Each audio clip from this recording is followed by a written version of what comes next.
मैं मंटो नहीं हूँ। ड्रामे की स्टोरी इतनी ज़बरदस्त और इतनी दबंग हो गई है कि जनाब जैसे-जैसे मैं देखता जा रहा हूँ वैसे-वैसे मेरे तो अवसान ख़ता हो रहे हैं कि यार इतनी कमाल एक्टिंग और इतनी हैवी किस्म की स्टोरी बनाने की आखिर क्या ही ज़रूरत थी यार।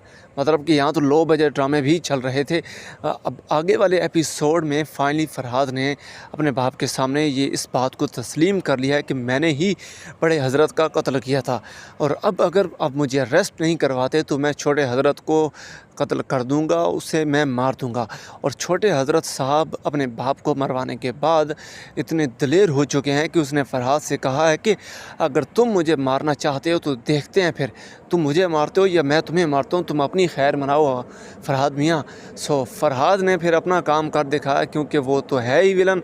उसने छोटे हज़रत को मार दिया है और छोटा हज़रत बेचारा यार कितना ही मासूमाना अंदाज़ और कितनी ही मासूमियत से वो महमल से प्यार की भीख मांगता रहा है और उसने कहा है कि अगर मुझे मेरा प्यार ना मिला तो मैं ही अपने प्यार की शादी करवाऊंगा, ना कि मैं सामने वाले के सवाल का हल होने का इंतज़ार करता रहूँगा। अगर मुझे प्यार नहीं मिला और वैसे भी मुझे इस साल में 2 बहुत बड़े नुकसानात का सामना करना पड़ा। एक तो मेरे बाप मेरे साथ नहीं चल सके, दूसरा महमल मुझे तुम्हारी मोहब्बत नहीं मिली। यार इतनी डायलॉग डिलीवरी उस शख्स की कमाल है ना।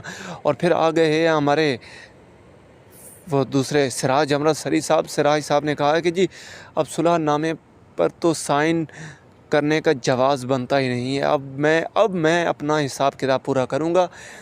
पहले हमारे 2 मरे थे, 2 ज़्यादा थे, मतलब 72 थे। अब मैं ये 72 मुकम्मल करूँगा क्योंकि उन्होंने एक और मार दिया, तो अब मैं उसका जो एक बेटा बचता है उसे मैं मारूँगा। जी हाँ, सिराज अमृतसरी ने भी सुलहनामे पर साइन करने से वो इनकार कर दिया था। अब बात जो इम्पॉर्टेंट डिस्कस करने वाली है वो ये है कि अब अगले एपिसोड में हज़रत साहब का होगा कत्ल। महमल की शादी ऑलरेडी रुक गई है। महमल को मंटो से या मंटो को महमल से प्यार है या नहीं है, ये अब आगे देख